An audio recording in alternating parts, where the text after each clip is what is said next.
अस्सलाम वालेकुम, मैं हूं आज़िब रहमान खोकर। वेलकम टू आज़ी एंड माइलो डॉट पाकिस्तान।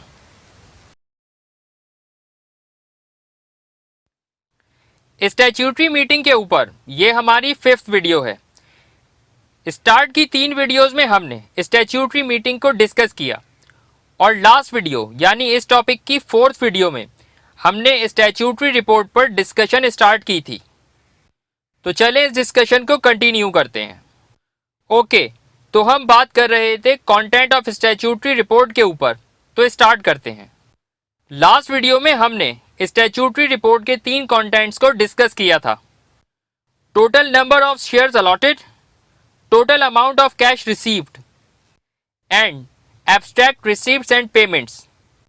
चलें अब नेक्स्ट कंटेंट देखते हैं। The name, address and occupation of the directors, chief executive, secretary, auditors and legal advisors of the company and the changes, if any, which have occurred since the date of the incorporation.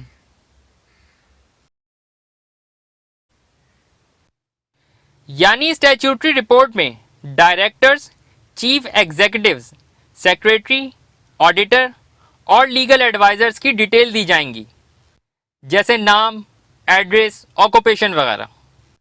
और incorporation से लेके report के बनने के वक्त के दरमियान तक अगर इनमें कोई चेंज आती है तो वो भी बतानी है। मिसाल के तौर पर ऑडिटर में चेंज आया तो मुकम्मल तफसील दी जाएगी, पहले कौन था अब कौन है। यानी इनिशियली अपॉइंटमेंट्स में अगर कोई चेंज आई है तो वो चेंज भी बतानी है। The particulars of any contract, the modification of which is to be submitted to the meeting for its approval, together with the particulars of the modification or proposed modification. यानी company की तरफ से लिए गए ऐसे कॉन्ट्रैक्ट्स जिनमें अब modification required है और इसके लिए मीटिंग में शेयर होल्डर्स की अप्रूवल चाहिए, तो ऐसे तमाम कॉन्ट्रैक्ट्स के पर्टिकुलर भी स्टैट्यूटरी रिपोर्ट में शामिल किए जाएंगे।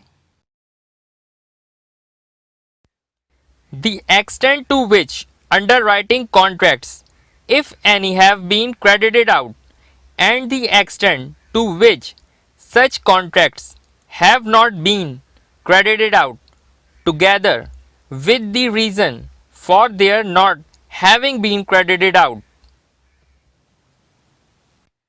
कंपनी नुकसान से बचने के लिए अंडरराइटर्स की सर्विस लेती है और इसमें बैंक्स और फाइनेंशियल इंस्टीट्यूशंस शामिल हैं।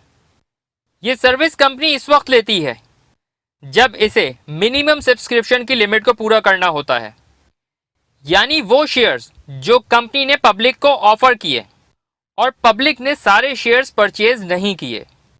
मिनिमम सब्सक्रिप्शन की लिमिट की वजह से कंपनी को नुकसान हो सकता है क्योंकि कंपनी को अमाउंट्स वापस करने पड़ जाते हैं और इसकी वजह यह है कि कंपनी इतना फंड जनरेट नहीं कर सकी जो करना था। तो इस पॉइंट पर अंडरराइटर्स आते हैं। अब यह पॉइंट थोड़ा ध्यान से समझना है। एक अंडरराइटर इस पॉइंट पर एग्री करने का कमीशन लेता है। जितने शेयर्स पब्लिक नहीं लेगी, इन बचे हुए शेयर्स को ये सब्सक्राइब करेगा और इसके लिए ये कमीशन लेता है।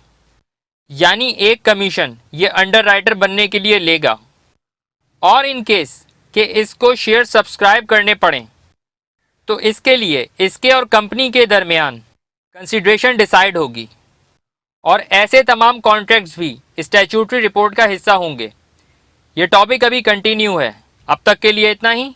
अल्लाह हाफिज़।